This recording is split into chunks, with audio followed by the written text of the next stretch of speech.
This is your Uncle TreeJam, and I'm bringing you another episode of Mass Effect 2.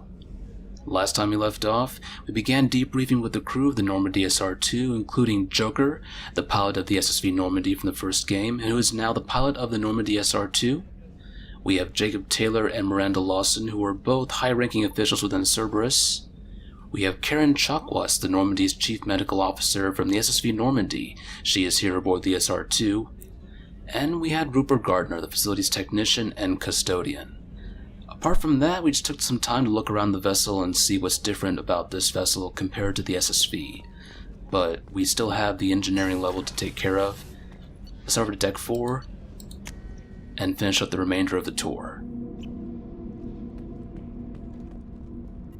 We can go ahead and get a little bit of a codex entry on the UT-47 Kodiak drop shuttle, which we can kind of see right there behind the glass.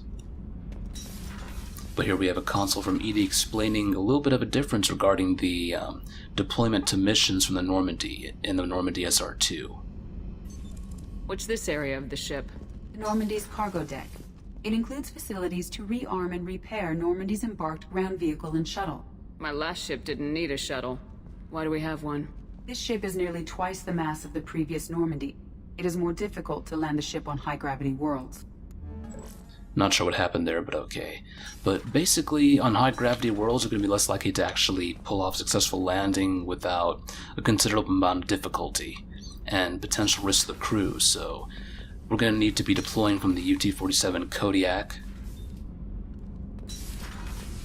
But we also have a few areas that we can look around. Unfortunately, starboard cargo is off limits until we get Zaid Masani, and the port cargo is also off limits until we find a new squad member.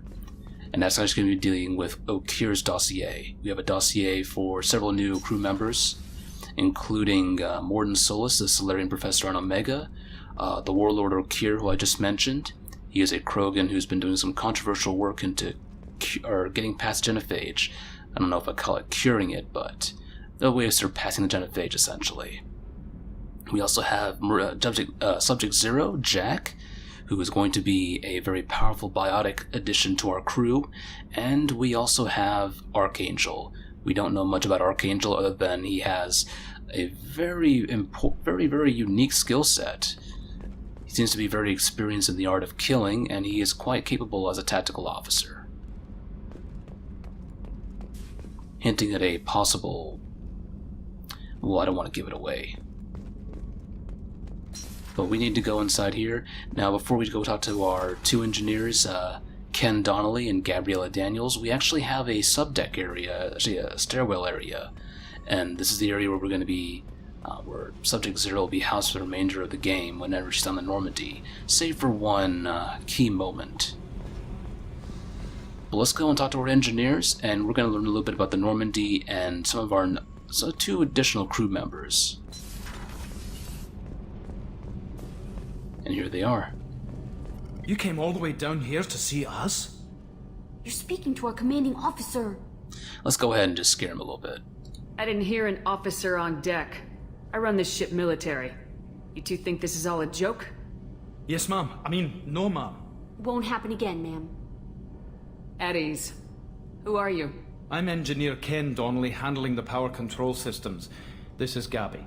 That's Engineer Gabriella Daniels, actually. I'm responsible for the propulsion systems. What can we do for you, Commander? Where'd you receive your training? Both Gabby and I started in the Alliance, serving on the SSV Perugia. She flew in the first wave at the Battle of the Citadel. We saw Sovereign firsthand. Why did you leave the Perugia? After you died, Anderson lost political clout. The Council backslid on the Reaper menace. They discounted Sovereign as an isolated threat, as a single... Which was bullshit. They said your warnings of a greater danger were mistaken or delusional. We lost respect for Alliance leadership. We need to fight the real enemy, and only Cerberus seem to be doing that. How'd you end up with Cerberus, Gabby? Kenneth and I have been partners in crime since we graduated from Tech Academy. When he got the Cerberus offer, I insisted that it include me. He'd fall apart without me. Thanks, Mum. Also, I love engines, and the Normandy is state-of-the-art. When I got the opportunity to work on her, I had to jump. So how'd you get an offer to join Cerberus, Ken? Once you were gone, the Alliance brass descended like vultures, tearing apart everything you'd said. I was very public with my defense for you. I didn't hold back. That's an understatement. If Kenneth wasn't such a talented engineer, they'd have court-martialed him for insubordination. But it got me noticed by the elusive man. He made an offer, and here I am. What do you think about Cerberus? Actually, we don't know much about the organization other than the Normandy team. We know our mission and who's in charge. We're off to kick the collectors right in their daddy bags. That's enough for me. You heard it from the man. It's all about the daddy bags. Are you set up okay down here? We can't complain. I just wish it didn't take so long to calibrate the FBA arrays. Kenneth, you're complaining. What kind of problems are you having? When they upgraded the Normandy design, they got a bit sloppy with the FBA couplings. I won't bore you with the tech, but there is an array of attenuators in the primary power transfer system that channels the field bleed. Kenneth, you're boring the commander with tech. In short, if we had T6 FBA couplings installed, it'd save us a lot of maintenance time each day. Why isn't something like that already installed? It's probably just a design oversight. Efficiency isn't affected, it's a maintenance issue. Also, the T6 model can be hard to find. Nash and Stellar Dynamics discontinued them. We could probably find used ones in the Omega markets, but we have no time for shore leave. So we can go ahead and collect those FBA couplings when we get to the Omega markets, but for now, let's go ahead and move on. Carry on. Will do, Commander. I'm amazed Shepard came down to see us. I told you she would. There we go. And we have a little console with Edie that will explain a little bit about the Normandy SR2's power core. What's this area of the ship? This is main engineering, which contains the ship's main fusion plant and Mass Effect core. Not really much in terms of exposition, but the core here is twice the size of the one on the original Normandy, the SSV Normandy. Let me try and enunciate that, SSV. But I think that's all we can really do for now aboard the ship, so all we're going to have to do is just give a good once-over in the area, make sure we didn't miss anything. I actually went ahead and repositioned my mic, so it might be blocking about the first top portion of the screen. I'm going to change that around a little bit. In any case, I think we're good. We got everything that we need to, so no need for us to stay around. That's pretty much it for our business aboard the Normandy for now. We're going to head out, and I believe we can get started with the Citadel. We actually have, wrong way, we actually have a dossier for a master thief, Kasumi Goto. We want to meet with her.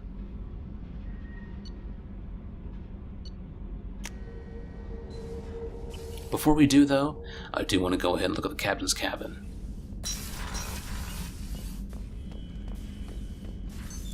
What's this area of the ship? This is the commanding officer's quarters. It's larger than the quarters of other warships I've served on.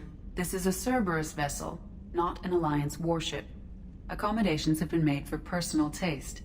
That said, this space is directly under the exterior pressure hull. The fitting yard workers called it the loft.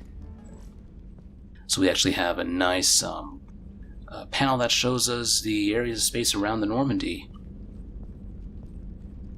Now ideally it's going to be covered by some sheets of ablative armor during combat. You wouldn't want to get shot through that if you're the commanding officer. Might not be a good way to go. But here we can actually take a look at some of our, we have our own private terminal for emails. We have a achievement system right here. Just want to take a look through it and show you all my achievements. Feel free to pause the video.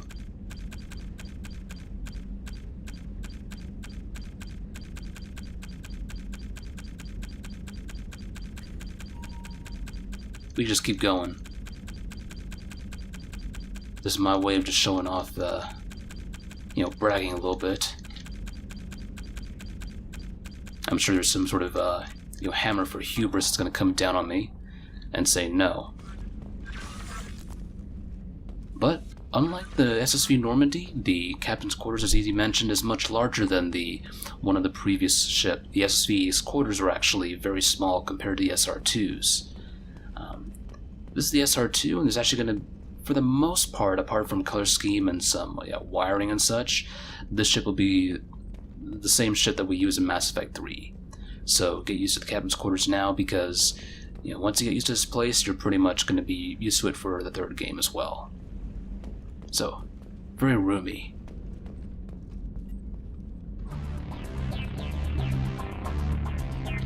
And we actually have a sound system that will play tracks from this game and from Mass Effect 1. This music I do remember, it's actually for the Vermeer approach, and there are actually several renditions of the music whenever you're exploring uncharted worlds in Mass Effect 1. This is from the initial approach to the Citadel, right after the Eden Prime mission.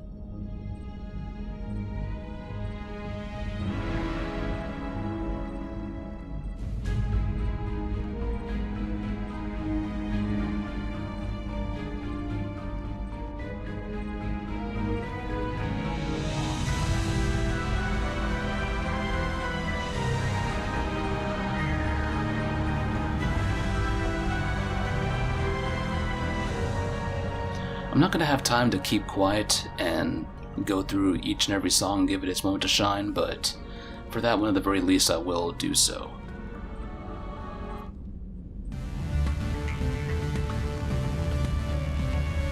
Now this is actually the song we hear at the Novaria's, I don't know if I want to call it a lounge area, but Port Han Shan had essentially a bar slash lounge that you can go to. This is where the music actually played. It's also the area where we had, I'm trying to remember this person's name. Who was the Synthetic Insights personnel who was there? I keep forgetting his name.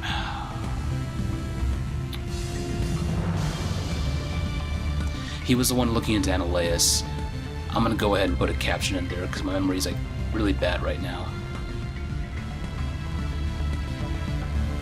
That's gonna bug me now because I want to try to remember this person's name, but it was a Turian who was actually the manager of Synthetic Insight's office. He was basically camped out there because, well, Annihilus closed down his office. The Turian was actually investigating Annihilus for corruption, and Annihilus considered that to be a way of stepping on his toes. Decided to put the guy in his place.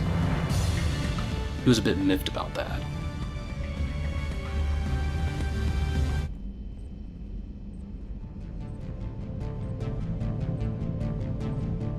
This is also from Novaria. This is the track that we hear when we're actually approaching Peak 15.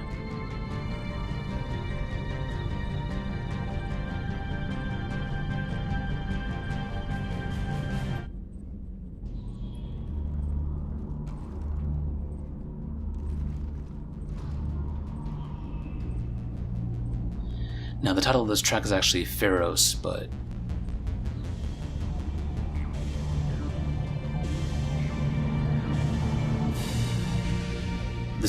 the first part of this track actually, just when this track is starting up, it's a bit reminiscent of some of the Uncharted World music. Just the first part. Like right now, I think it's kind of transitioned to another, it's kind of moved into another part of the song you don't hear so much during the Uncharted World explorations, but just when this track starts up, that portion is actually something that you do hear on some of the Uncharted Worlds. I think about now we're going to move into some Pharos combat music.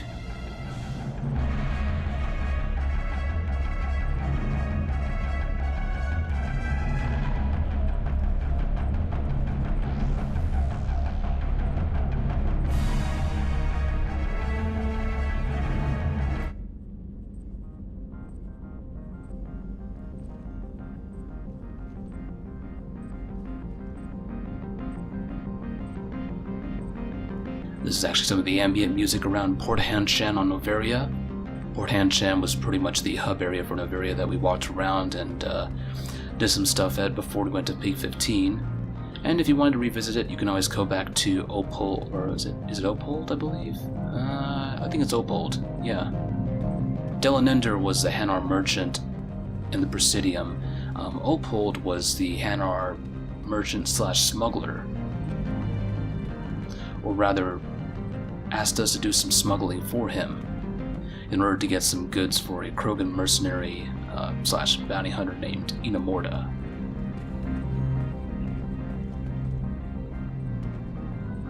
This is pretty much the ambient music when you walk around the hub area for Novaria, aka Port Han Shan.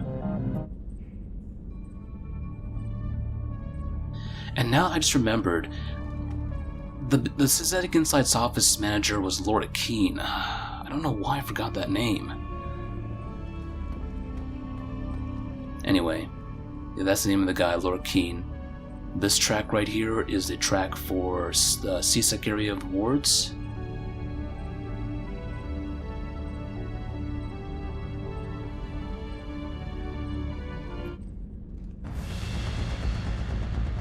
This right here is a personal favorite. This is the Battling Saren soundtrack.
Anyway, I just want to go ahead and highlight that as a, that track right there.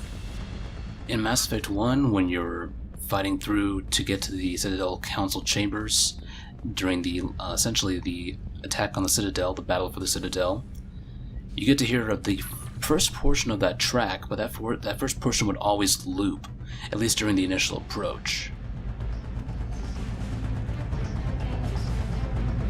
And this is actually where the good part kicks in, but for some reason that part didn't actually make it into the... I didn't actually hear this part anywhere near the ending of the game, so kind of a shame. I would have liked this part to actually start playing when you get to the portion where you have those 3 anti-air turrets, and you can use that to shoot down the Geth dropship. That would have been a great part to actually have that music really kick up. Or at the very least have this portion right here be the combat rendition, and then have the intro portion just be the ambient portion.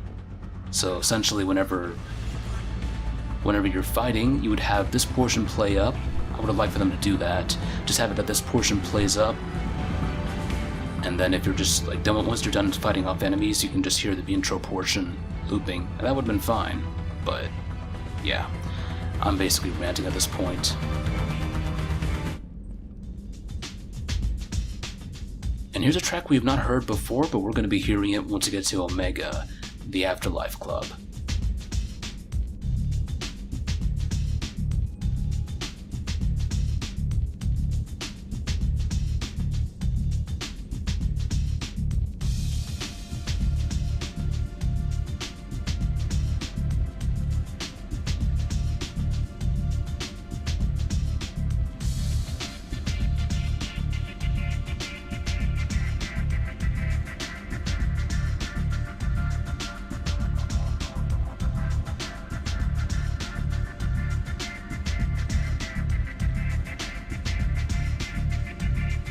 A little taste of things to come, folks. But in any case, I'm going to go ahead and double check my armor. We're going to go ahead and stick with the Cerberus cloak, although to be honest, I would have just go over to, I want to just wear this. But I gotta look official, so... Tough choice. Tough choice.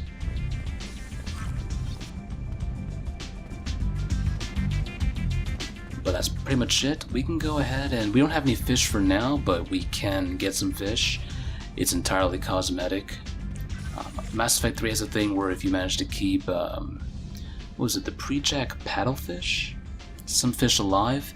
and you manage to go through a new game plus, in Mass Effect 3 you can actually get I think some sort of like research upgrade. Something that you can use for your stats in the field. If I recall correctly. Gonna need to go back to Mass Effect 3 once I get done with this playthrough, which is probably gonna take a while, to be honest. Because I'm gonna be taking my time looking through the game and nitpicking wherever I see fit. And I want to go ahead and just walk through the area real quick.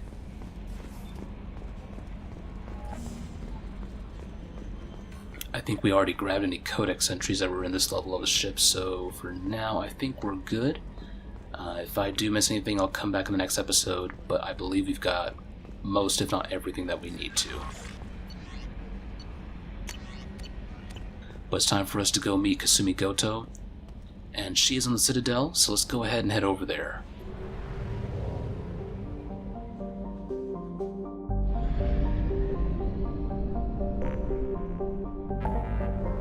So we're going to head over to the Serpent Nebula, to the Widow system. I believe it's the Widow system.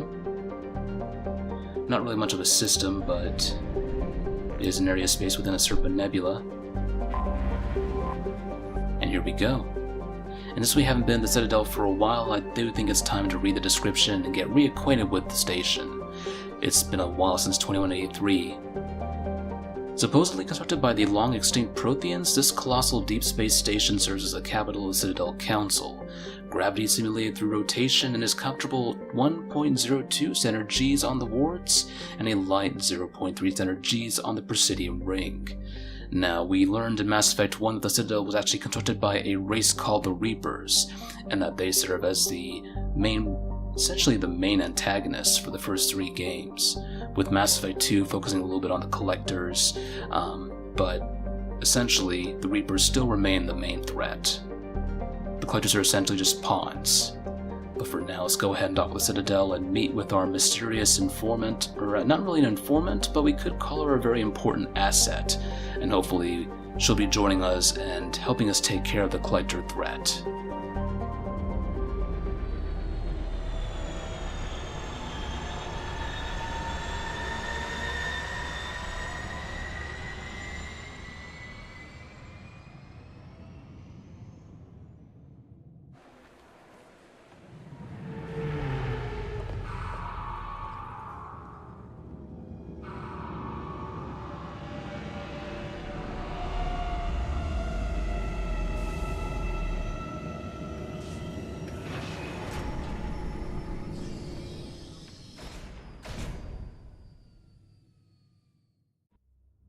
Anytime I see someone in a cloak or some sort of hooded garb, I kind of want to think spy or informant or assassin or thief. Might be helpful for me to take off the Thief series and think about Garrett.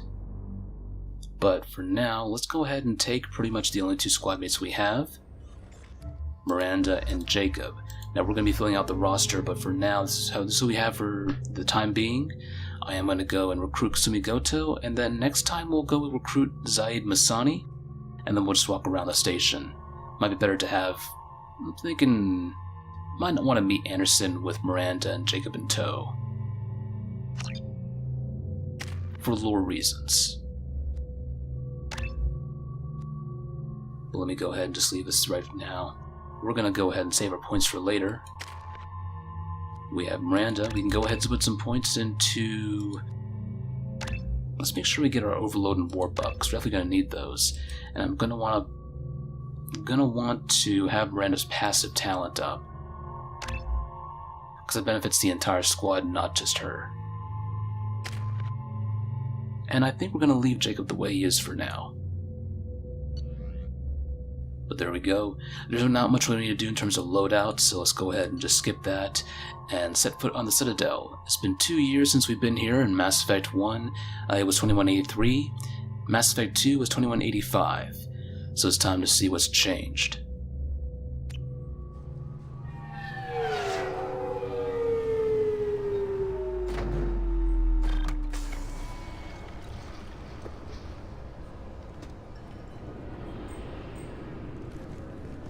Shepard, enter the password and receive a free gift. Before we go any further, I do want to keep quiet, listen to some of the messages from Kasumi. Got problems with collectors? Try Kasumi's credit services. Commander Shepard, we have the finest companions waiting for you. Perhaps something petite, smart, and Japanese would be your style. Just enter your password for a fabulous prize package worth millions of credits. Okay, really? How many times can you walk by without stopping? Shepard, you do have the password, right? And there we go. Commander Shepard, enter the password and receive a free gift. So basically the message will keep playing over and over again when you get close enough.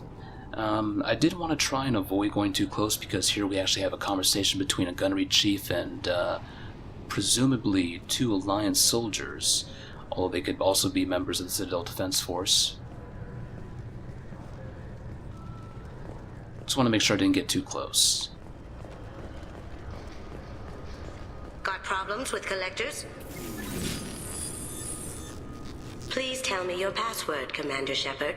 And because we're fairly professional, we're going to go ahead and just stick with the book and let her know the key phrase. Silence is golden. Good to finally meet you, Commander Shepard. Kasumi Goto. I'm a fan. So here's going to be our first DLC character for our playthrough. Technically, Zaid was released first, but we're on Citadel first, so... Sorry, Zaid. We'll pick you up in the next episode. But let's go ahead and find out about Kasumi Goto's connection to Cerberus and why she wants to sign up. Has Cerberus filled you in on the mission? Honestly, I'm shocked they didn't come to see me sooner. My fault for being hard to find, I guess. What brought you to Cerberus? That's a bit of a story. Short version, they were looking for me, so I trailed them to find out why. Turns out they were looking for someone to join you on an important mission, and were offering a serious signing bonus. I had a thing I needed help with, so I made them a deal. And here we are. Now we can ask about that deal, but I do want to ask about the other conversation options first. What's with the password and the sneaking around? Are you in trouble or something? I'm the best thief in the business, not the most famous. Need to watch my step to keep it that way. I also needed to make sure all this was legit, and I have no doubts now. You're the real Commander Shepard. What makes you so sure? There's a certain aura about you. Like you've seen things no one else has. Even without knowing what you looked like, I knew it was you. What brought you to Cerberus? That's a bit of... Turns out I had a thing I needed help with, so I made them a deal. And here we are. I assume this deal is something I should know about. Yeah, I guess it slipped their minds. I'm looking for my old partner's gray box. A man named Donovan Hawk took it, and I'm planning to get it back. So I'm going to go ahead and assume 2 things. I think the Codex mentions this, or at least some of the dialogue in game mentions this, but you do have advertisements that are tooled towards your particular personal ID. I'm assuming that the advertisements work so that only Commander Shepard can hear them and nobody else. Nobody else that doesn't share her particular identification codes. Because otherwise it'd be pretty strange to hear some sort of thief talking about a potential heist, which would be illegal. Although you could go ahead and make the argument about whether or not Bekenstein would fall under Citadel authority, which technically it kind of does. It's within the Citadel system, or at least within range of the Citadel. To get to Bekenstein, we basically have to fly out and out of the edge of the Widow system and just keep going, we'll find it. Anyway. What's this heist you're planning? Not here, Shepard. You'll get a briefing when the time comes. I need time to nail down the details anyway. I've taken the liberty of getting you some evening wear, though. You want to look presentable. I'm also going to assume that Kasumi cannot be heard by anyone else right now, because some device is actually masking her voice. Because she's not exactly that far away, she's right above us, actually. Tell me about this former partner of yours. His name was Keiji Okuda, the best hacker and entryman I've ever known. Unfortunately, he slipped up and made himself infamous. He stole something he shouldn't. He warned me it was bad, something that could spark interstellar war if it got out. That information... got him killed. We're gonna find out more about that information in Mass Effect 3. But like I said, she's basically right above us, so I'm pretty sure that she has sort of device masking her voice, and the only thing we can really hear is her communication via this advertisement. What could he have found that's so bad? He wouldn't say what it was, just that it was dangerous. He said if it got out, humanity would be in trouble. He encrypted it, wrapped it up in his own memories. To decode the information, you have to sift through all the time we spent together. Now those memories are all that's left of him. I can understand why you'd want to get it back. Getting it back will be easier with your help, Shepard. I assume a gray box is some kind of hardware. It's a neural implant. Illegal in most places. Stores memories, thoughts, secret codes, illicit information. This one in particular belonged to my partner, Keiji Okuda. We worked together for a long time, before Hawk killed him. What do you know about Donovan Hawk? Mr. Hawk is a well-respected businessman. Arms dealer, murderer, generally not a great guy. His mansion's famous for being hard to crack, but I have a way in, and I think you're gonna love it. I doubt Hawk's the kind of guy who takes kindly to people sneaking into his house. I always expect trouble. That's why you're here. What's this heist you're I've planning? taken the liberty of getting you some evening wear, though. If that's what Cerberus promised you, we'll get it done. It'll be fun. And if we're lucky, you won't even have to draw your gun. We should probably wrap this up. You look pretty silly standing there talking to an advertisement. See you on the ship, Shepard.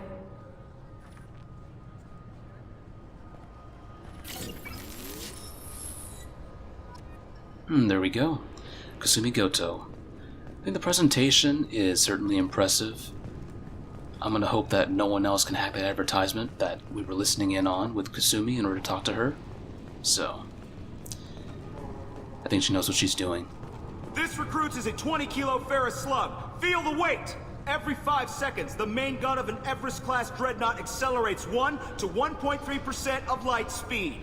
It impacts with the force of a 38-kiloton bomb. That is 3 times the yield of the city buster dropped on Hiroshima back on Earth. That means Sir Isaac Newton is the deadliest son of a bitch in space. Now, Serviceman Burnside, what is Newton's first law? Sir, an object in motion stays in motion, sir.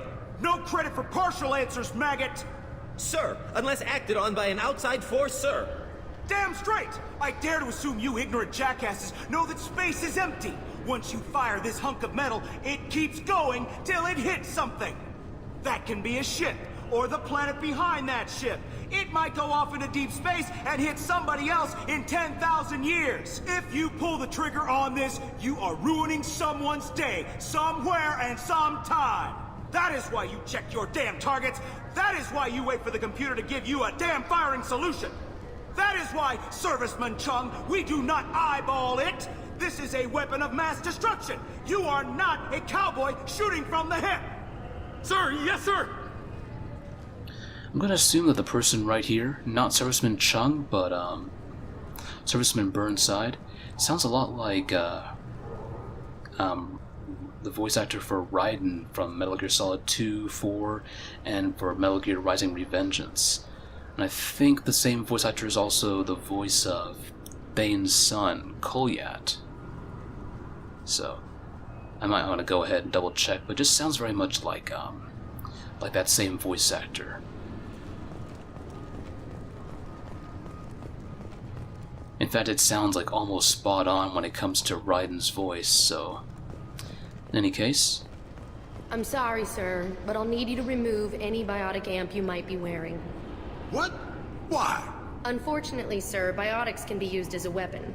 The rules require me to confiscate all amps. Could you please hand over yours? I don't have one. I'm not a biotic. Oh. Well, when you objected, I thought... You humans are all racist. Can I help you, ma'am? It's been a couple years since I passed through here. Security seems to have tightened a bit. After the Geth attack, there was a review of security protocol. A few minor changes were made to reduce the risk of Geth infiltration. We apologize for the inconvenience. You'd think a Geth would stand out. Assumptions are dangerous. Be alert, be safe. Thanks for your time. Next. Well, I think that's all the time that we have for now. I'm actually gonna have to get going. But I want to thank you guys for tuning in. My voice is wrecked right now. I think I basically am getting a cold from somebody, or maybe it's just something else. But in any case, thank you for tuning in. This is GreatTreeJam, and I wish you guys a happy day, night, evening, afternoon, wherever you may be in this universe or the next. It's currently 6 a.m. for me, so I need to get going and get ready for the rest of my day. So, stay safe, and I'll see you guys next time.